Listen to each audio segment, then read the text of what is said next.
Good morning, good afternoon, good evening, whatever time of the world it is. Welcome to Rehan Alawalla's World of Connections. And today I am here to speak with Sheikh Abukhalil Tamimi, and he will correct my pronunciation of his name, who lives in Hebron, actually the West Bank, Hebron in Israel, or actually it's Palestine. He was explaining to me earlier. And we're going to be talking about his life, his work, and his passions. This show, like always, is sponsored by the Institute of Peace, which is an online organization promoting peace one conversation at a time. And Sheikh, can you please introduce yourself? And please explain to me what a sheikh actually is. I think I'm saying it incorrectly, actually. Help Yeah, me out. thank you. Yeah, thank you. Um, good evening, first of all, and I want to welcome everybody who is watching us, and I want to thank you, Carla, about this speech.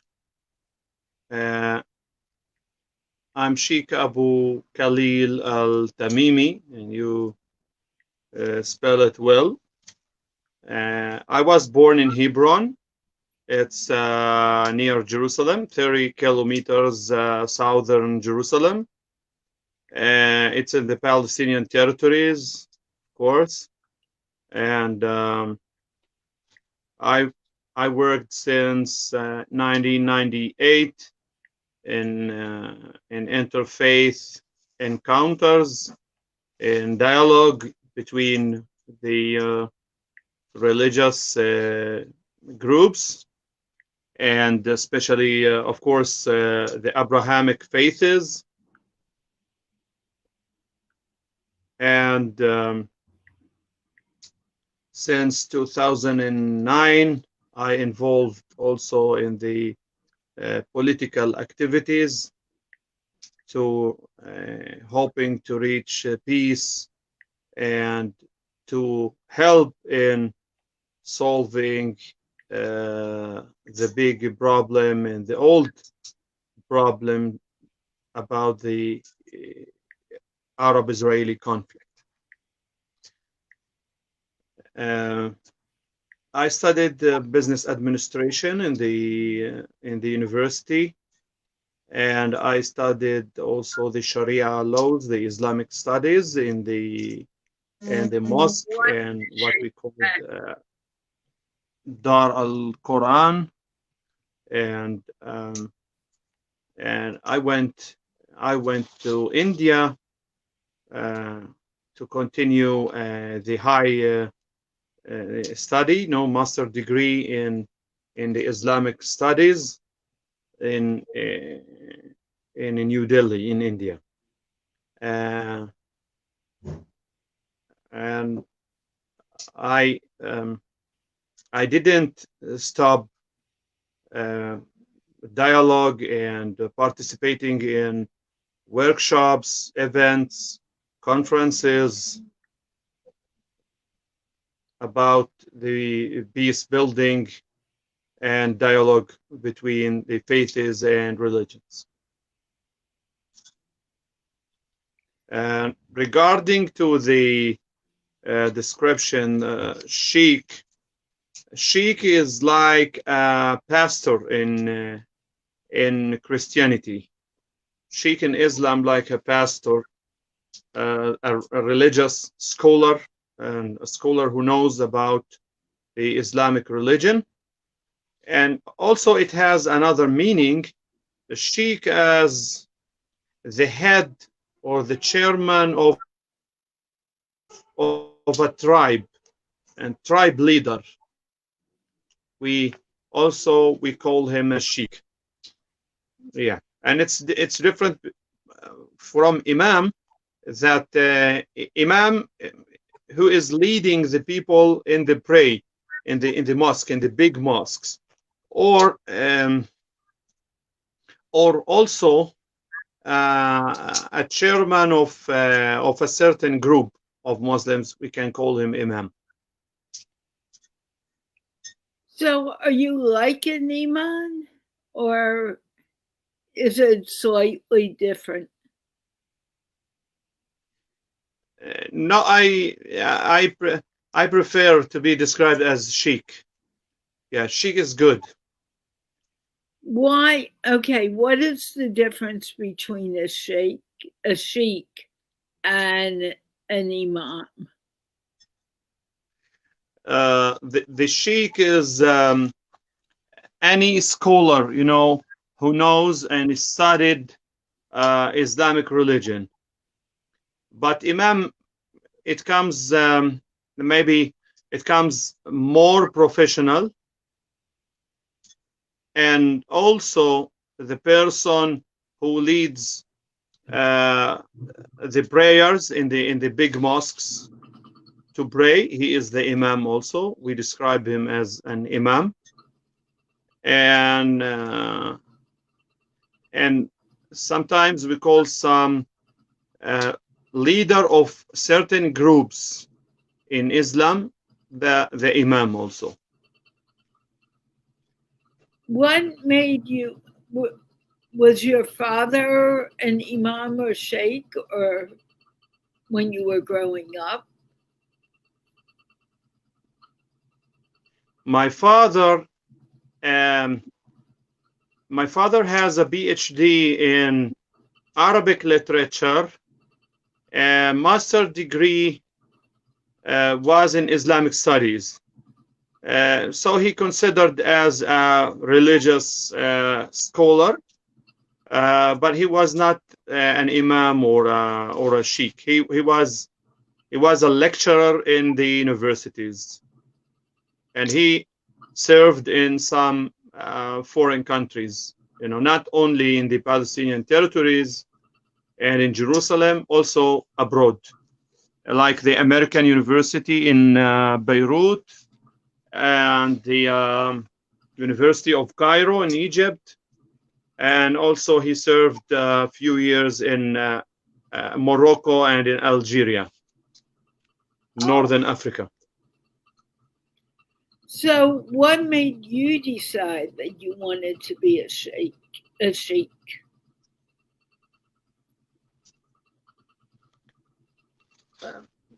Because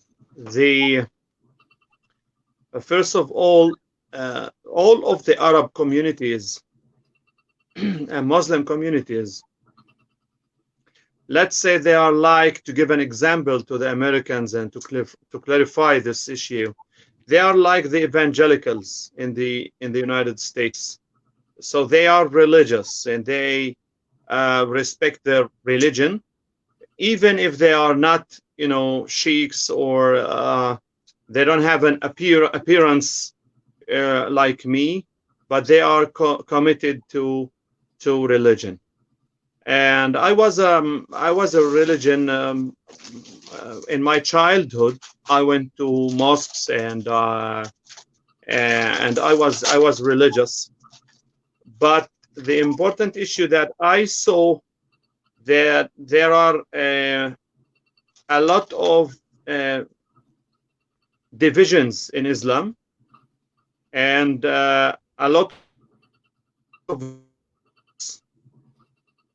and there are also Islamic groups, and we want to find the truth and to solve this problem, because diversity, and confrontation, it's not good among the society. It's better to be united, and especially about the good things and good goals. So I decided to study when I was a teenager, and I went to Dar al Quran, in the mosque, and it's an official department and registered in the Ministry of Religious Affairs. And I began with the al fiqh. I studied al fiqh first, and after that, everyone see it in my country, especially in the Holy Land. You see the conflict, and you see that to solve this conflict, we have to have serious dialogue between the Abrahamic faiths, Jews and Muslims and Christians. Okay. As a young boy, was that drive to unite people there, or did it happen when you became older?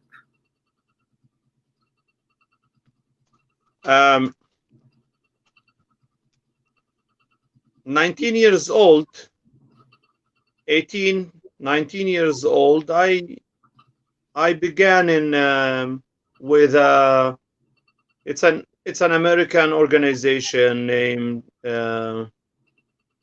Seeds of Peace. Yeah, we began with the Seeds of Peace, to participate in some events, and there was also in Hebron the International Palestinian Youth Organization. It concentrates on the relations with the Europe and the United States and Canada. And also I participated in some events they held in Bethlehem, Hebron, and Jerusalem. So you started when you were entering adulthood. What was it that made you want to work in this area? Because at 19, boys are thinking of other things, and you're thinking about creating peace. Really, the big motivation was the conflict itself that we faced, and we suffered off. So I took the responsibility, to participate in something inspiring people and finding a new solutions and filling the gap also between the enemies. How old were you when you took this responsibility? Yeah, as I told you, 18, 19 years old. So you were in college when you made that decision? Yeah, I was in the beginning of the college. Yeah, because many. I was studying business administration. Yeah, I was studying business administration that time, but I've learned the Islamic study in the mosque, as I told you. And did you start your study in the mosque when you were 19, or did you start that earlier? No, earlier.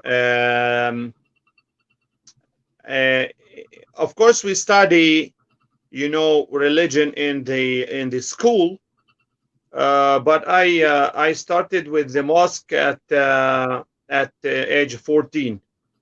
Yeah, I began in the mosque at 14. Are you a Of course, I was going, and yeah, of course, I was going. I was praying in the mosque while I'm, 5 years old, 6 years old, with my parents, of course, with my father and with mom, but at 14 I began to study more about the Quran and the Hadith and their interpretations, of course. What is the Hadith? And I begin, yeah, I thought you were done.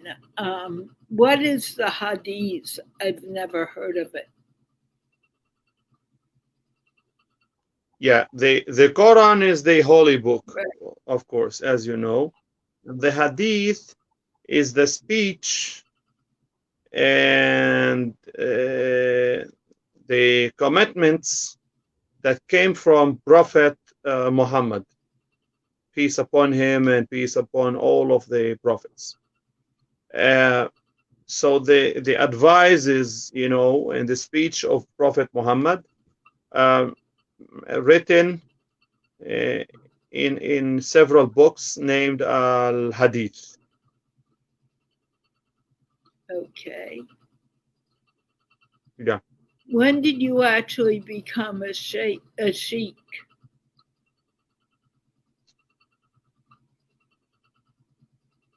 They called me as a sheikh while I was playing football with my friends, because they saw that I'm religious. I go to the mosque and study there and all of that. So my first friend, my dear friend, his name is Motasim. Motasim is now he has a PhD in civil administration, in civil engineering, and he lives in Italy now. And he is the first one that called me a sheikh while I was a teenager, about 14 years old. Yeah. So about that time, it was more or less a nickname, right? Yeah. Now my friend is calling me from time to time from Italy, through WhatsApp video call or Facebook Messenger video call, and he saw me even on Italian televisions, and in Italian newspapers, and he said to me, "Yeah, you remember Abukhalil, that I am the first one that named you a sheikh, and mashallah, and now you are a big sheikh. You are participating on programs on the Italian TV, on French TV, and on other American channels and news, in I-24 and so on." So you actually do want to go back on TV and let people hear your thoughts. Can you tell me a little more about your thoughts in creating peace in the Middle East? Because it's so very important. Yeah. Really what I want to tell you in this short time, that there is a big difference between the Islam, the real Islam as a religion, also Christianity as a religion, and Judaism as a religion, and between the political groups and political movements and parties. And what I mean of that, and what I want the audiences to understand, that the real religion, the pure religion, is not with harming others and with not initiating wars or terrorism, or extremism. On the contrary, we have to be in a harmony situation. I mean, the Abrahamic faiths, Abrahamic religions, and to build the bridges always, and to find the ways for cooperation to get more safety world and a world of safety and prosperity. So Islam asked the believers to make a productive dialogue with the people of the book, Christians and Jews, not to confront them and not to initiate wars with them. We have to solve every problem with dialogue and without spreading of hatred, against each other. And on the other side, the Christian world must also respect these Muslims who respect them. Islam came to lead the atheists and non-believers to be believers in God and to believe in prophets. But it was clearly mentioned in the Quran that we can't fight or the Christians and Jews, the people of the book, to convert to Islam. It's very clear. It is just a dialogue, and also it is very clear in the Quran that we want to ask the Christians to implement the Bible, the New Testament and the Old Testament. And we ask the Jews to implement the Torah,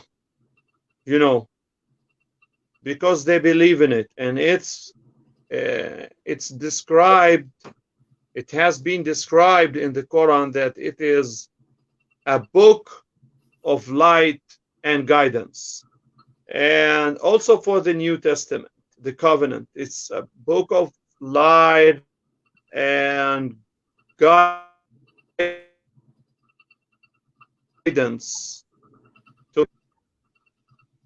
So this is what we want to implement and to cooperate on. And the Noah laws, or the Noahidian laws, are uniting us.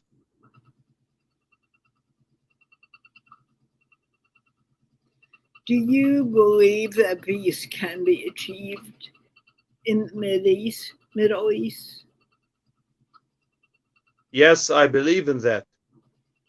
Yes, I believe in that. But we want and we need, as people, to influence the politicians to listen to us and to take some actions, some steps forward, and we can, of course, achieve peace. And, as Muslims, we have the same belief as the evangelicals and Jews. We believe in the Messiah. We believe that the Messiah is coming and uniting all of the nations in all over the world.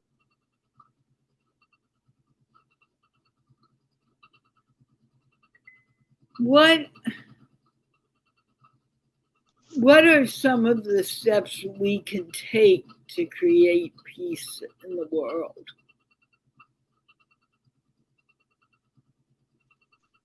First of all is the unity. I think it's very important to unite a lot of peace-building organizations and organizations who deal with dialogue and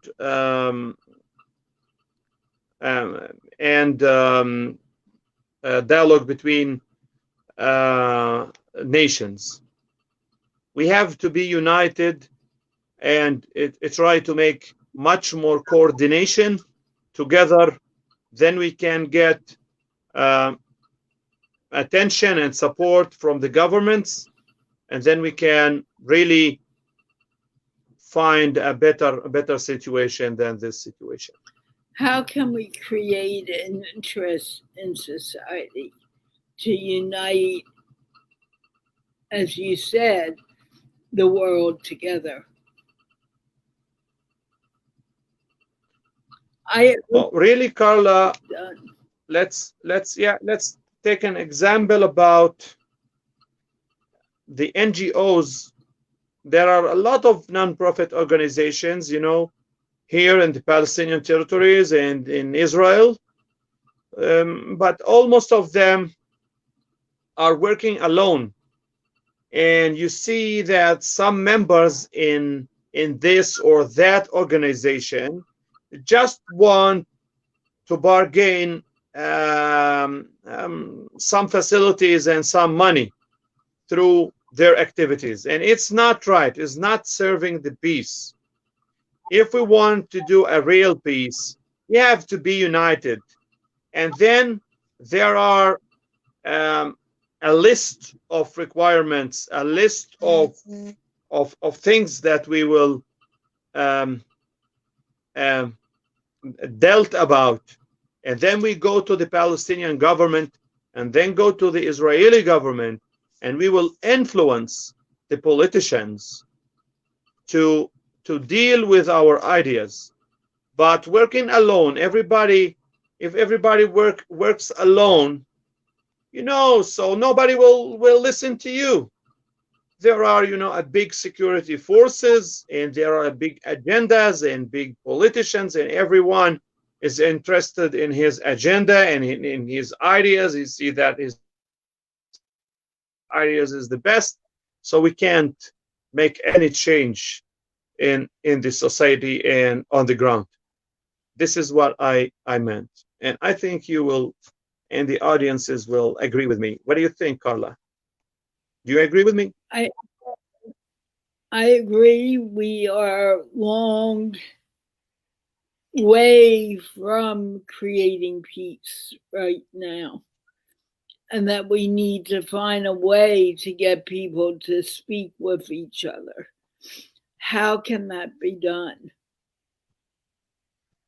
Yeah. How can we make people who claim, oh, that person's wrong and I'm right, open up their minds and have a conversation with the person, no matter what time it is or how it is outside? Yeah, you are right. I think we need more conferences about this issue, and also to go more for the media to show each other that there are peaceful figures in everywhere and in each side.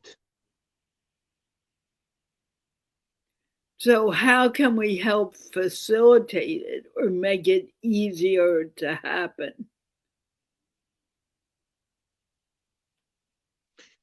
Yeah, through cooperation. I told you, through cooperation, and to be united, and to make always a huge events, not only a small events with 20 or 30 participants. We need a huge events for this issue, really. And how can we find these categories and events so they happen?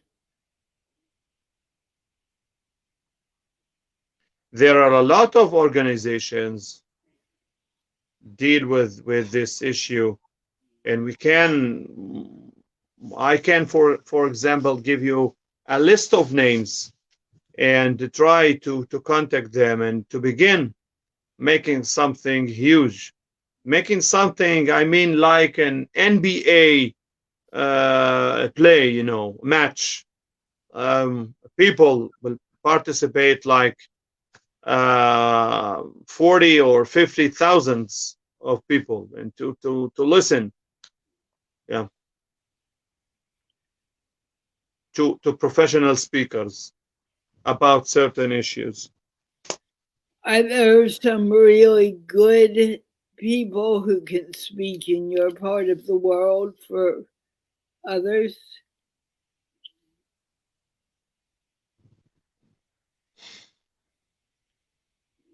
Yeah, excuse me. Who would you suggest be the leaders for peace in the world? There are so many people. Let me tell you about some Islamic figures, Islamic leaders like Sheikh Shamsi Ali in New York, and like Dr. Omar Salem in New York also. He lives in Connecticut. Sheikh Noor Dahri, he is in the UK. Imam Hassan Shalgumi in Paris, France. There are also so many imams in Egypt, in Saudi Arabia, and in Turkey that we can involve. We can, ask them to participate. And also there are so many names in the Jewish side and the evangelical side, or the Christian side. That's interesting, because you wouldn't think that the Israelis and the Palestinians would be talking, but from what you say now, that's a possibility that may happen. Yes, of course. How can we encourage those two countries to begin speaking together?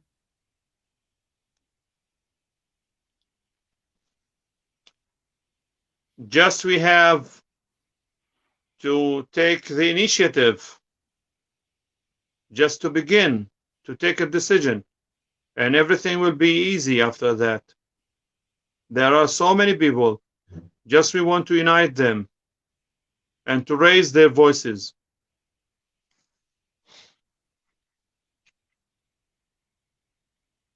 That's something I would like to see even in my apartment building. People coming together and working together instead of saying, I don't like that person or I don't like that thing. But talking will do much better for everyone. Yeah, you're right. Do you have any words of wisdom that you want to share with our audience before we close?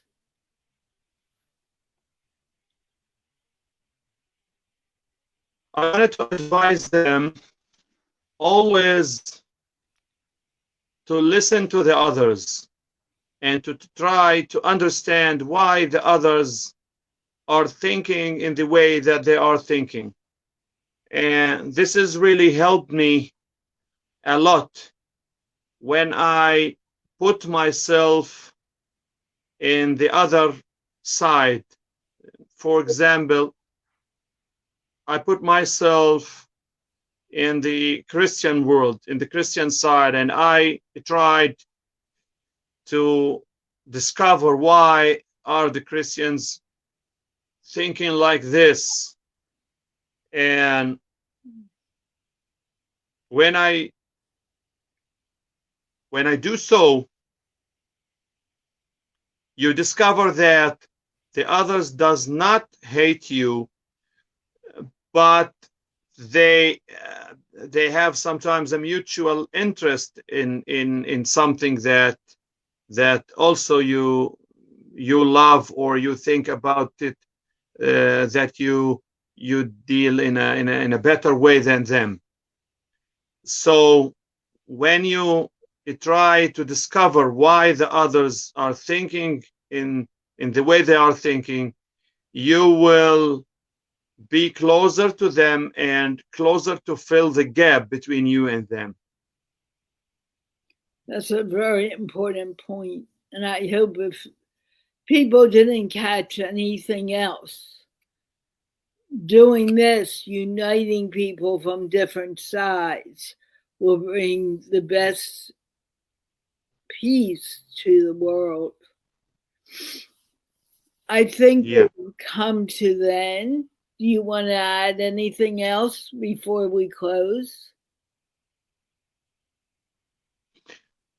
I want just to thank you and to thank the audiences, and we will keep in touch, God willing, and cooperate in every way that we to the Middle East, to the Holy Land, and to the whole world. Inshallah, God willing. And thank you so very much for speaking to me. Thank you, anyone who has watched. And I want to thank the Institute of Peace for allowing me, sponsoring me to speak with you tonight, Sheikh. Sorry, I Thank want to say thank you Sheikh. for having me. And let's wave goodbye. See you soon. And to the Institute. Thank you so very much. Don't go anywhere. Bye bye. Bye bye, everyone. Have a good night. Have a good night.